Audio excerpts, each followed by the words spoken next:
Hello everybody, welcome back to my channel. Today is week 3 and today, as you can tell by the title, we are talking about the Sew Over It Eve dress, and I did version 1, which is this one right here, and here's the line drawings on the back.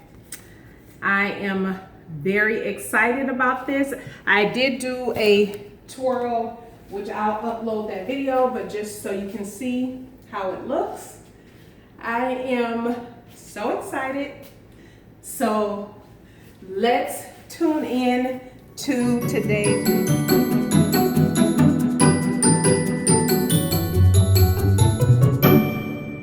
All right, so let's get into the review. First of all, welcome to all my new subscribers. I hit 1,000 subscribers within maybe the past week or something. So yay, thank you everybody who have subscribed. For those who watch my videos, you know I said when I reach 1,000 subscribers, I will do a giveaway, and that video will be coming up soon. So just stay tuned. I never announce my titles when I'm doing giveaways. It's just if you happen to catch it and watch it, you will have, you'll see the notification about the giveaway. But anyway, that'll be coming up soon. But today, again, we are talking about the Sew Over It Eve dress. Adjustments I made and everything. And so, yes, I am very excited to bring you today's indie pattern. And so what made me get this is I follow Sew Over It here on YouTube, and of course on Instagram and the Lisa Comfort channel. And I remember when she announced this as a pattern, because I think all of her patterns come out as classes first in PDFs, and then she released the actual pattern. And so I remember her talking about this pattern when she released it. I was like, that is super cute. And the way, you know, she talked about it and everything, I was like, oh, that seemed like a real easy make. But you know, most of the indie pattern companies I'm finding so far, instructions are very easy to follow. So let's get into the fabric that I used. This fabric came from LA Finch Fabrics, and I'm starting a swatch book. So I've been collecting these, you know, I cut a piece of the fabric and then the description, all that. But anyway, I bought this this month in July, so this will be part of my July haul. I'll leave a link down below if there's still some fabric left. I'll leave the link down below, but this is what I use. It's called Annabelle Romance Navy Liverpool print.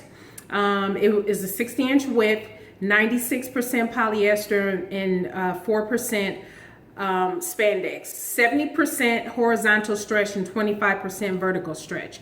And so very, very nice, very nice. Good amount of stretch to it, as I just said in the description. Let's get into the pattern. Now let me show you the dress first, and then we'll get into the pattern.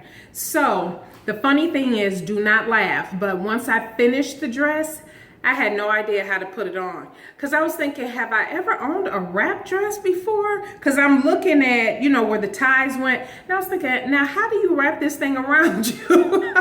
It took me a minute, literally about 60 seconds to go, oh, it goes through there, and I still didn't think, I didn't tighten it tight enough the first time I put it on, so it was just way too loose. But then once I tightened it up, it was fine. So this is the dress.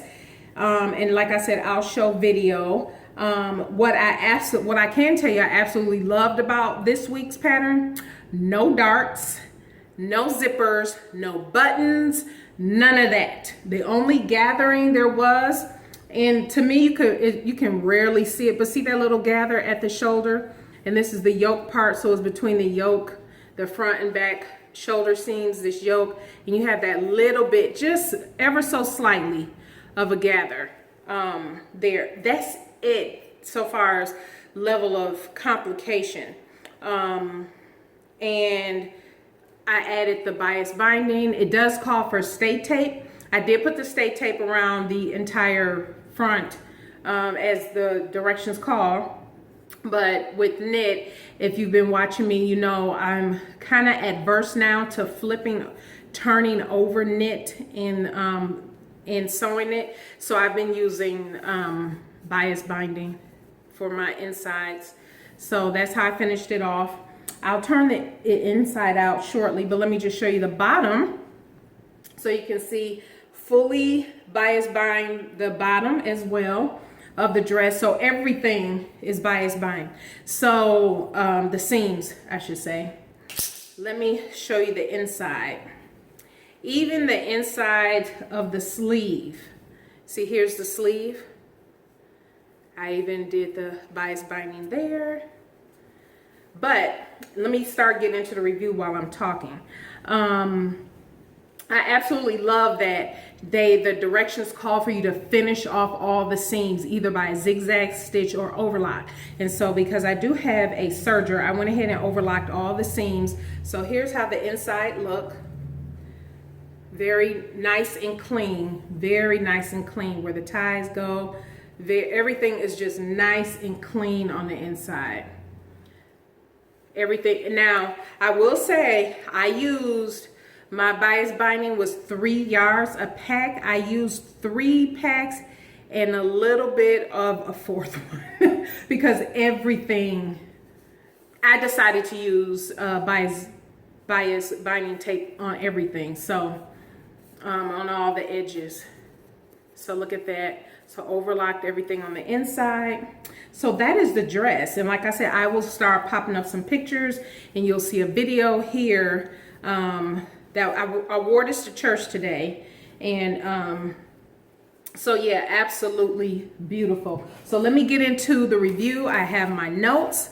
Again, the first thing I wrote down in my notes was no darts, no zippers, no buttons. So I absolutely love this. I would say from start to finish, it took me about 4 hours. And when I say from start to finish, from starting to sew to start to finish sewing, I'm a slow sewer, so 4 hours to sew, but I'm not counting the time it took me to cut out the pattern, not cut it out, trace out the pattern, because as I said before, all my indies, I trace them all. I don't cut into them. And so I traced off, and as I showed last week as well, let me see if that'll stay there. I had my measurements and the differences. And so someone asked me what kind of paper I use to trace my patterns onto. This is a paper I actually bought from Nancy's Notions, and but I have since learned I can find this at a local art supply place here where I live at. And so check your local arts, and not Michael's, it's like a true art supply store, I guess teachers and stuff use and whatnot. So yes, these are all my traced off pattern pieces with all the adjustments made on the pattern piece. The only piece I did not trace off, and I suggest this if for you who do trace your patterns, the belt was the absolute longest piece. This is the belt,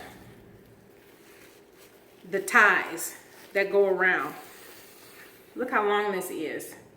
And I had the nerve to add an extra 4 inches onto this.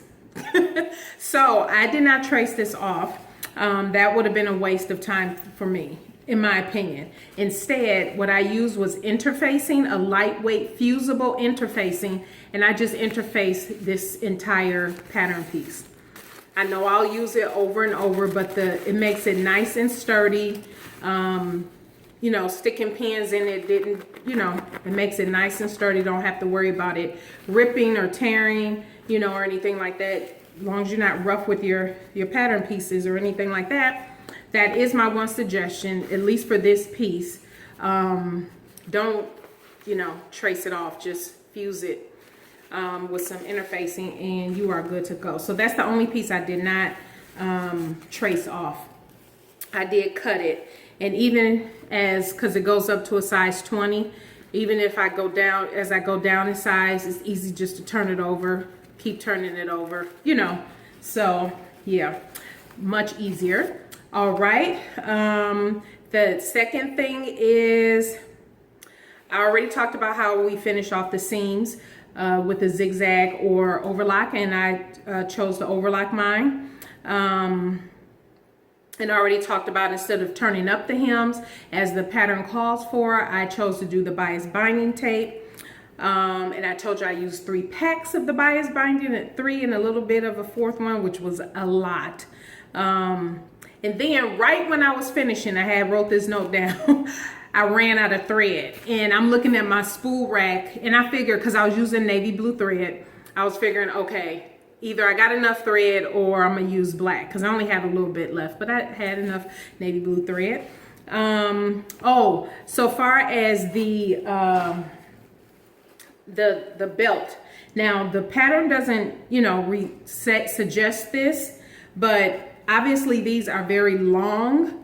I highly suggest you get a loop turner. I have a loop turner. I already had a loop turner. It was easy for me just to put the loop turner down in there, catch it, even though it was a lot, and then start turning it out. That took, you know, no time at all, instead of sticking a pin in there and pushing it all the way through. If you can get your hand on a loop turner, I found mine at Hobby Lobby. It wasn't over $2. Couldn't have been over $2. And I think I got it with the 40% off. So with, you know, it was less than $2 with their 40% off coupon. So I highly suggest getting a loop turner. My other review on the pattern is that it is super duper easy. The instructions are so good, so good. I didn't have any questions on anything. My thing sometimes with reading patterns is I try to figure out like the end and try to skip through the steps part. Like with the belt loops, when I said I couldn't figure out how to put it on, I was trying to figure that out as I was finishing it up, which stalled me. Just go through the steps and don't worry about all of that until the very end. Sometimes I get hung up in the details instead of just going through it, go through the process, and then you're done. Because it is real simple. I forget how many steps it is altogether, maybe 25 or something like that. But trust me, they are very simple, easy steps. I say, is this marked? It may be marked on Sew Over It's website, the level of sewer this is for. Maybe I would say advanced beginner. I think I personally think it's beginner friendly. It is very beginner friendly. The adjustments I had to make were, I did not have to make adjustments on the sleeve. So I was very happy about that. I did make a slight adjustment on the bust, the waist, and the hip. I know with knits, it usually don't call for making adjustments, but I didn't want it to be too clingy in any particular area. I still wanted there to be some movement in the dress.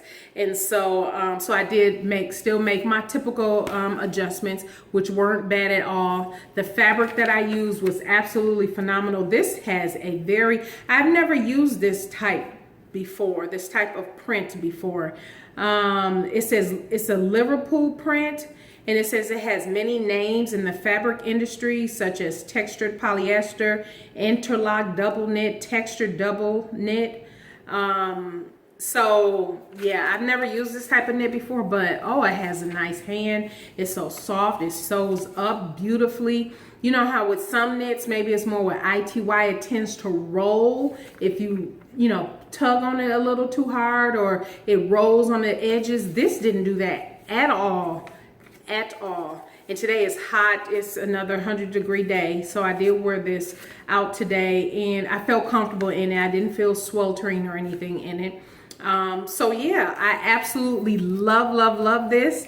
I am loving all of my indies this month, and this was no exception.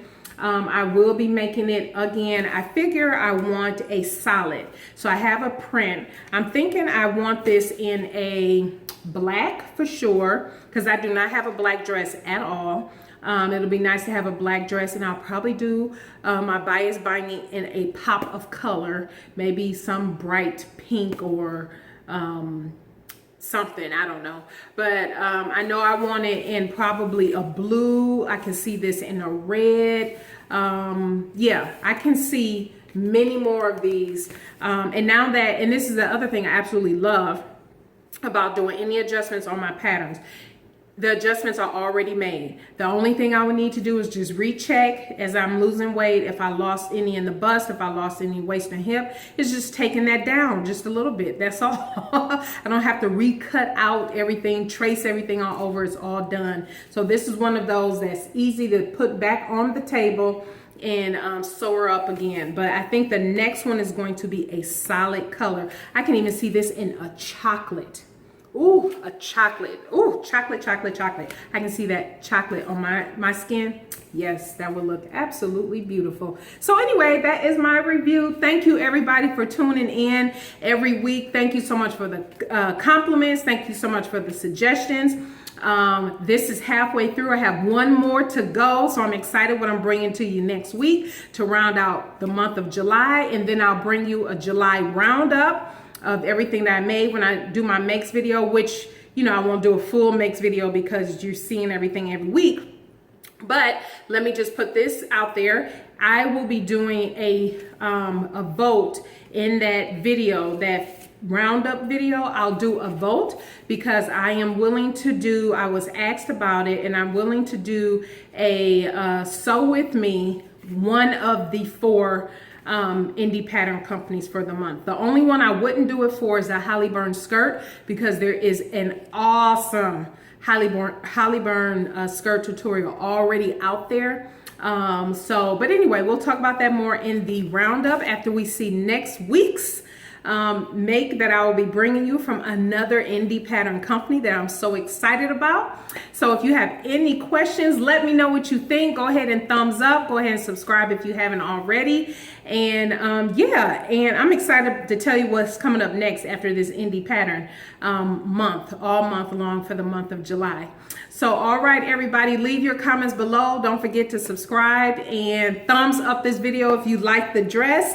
And if you have any comments or questions, leave them below. Thank you, everybody. Have a fantastic and blessed week.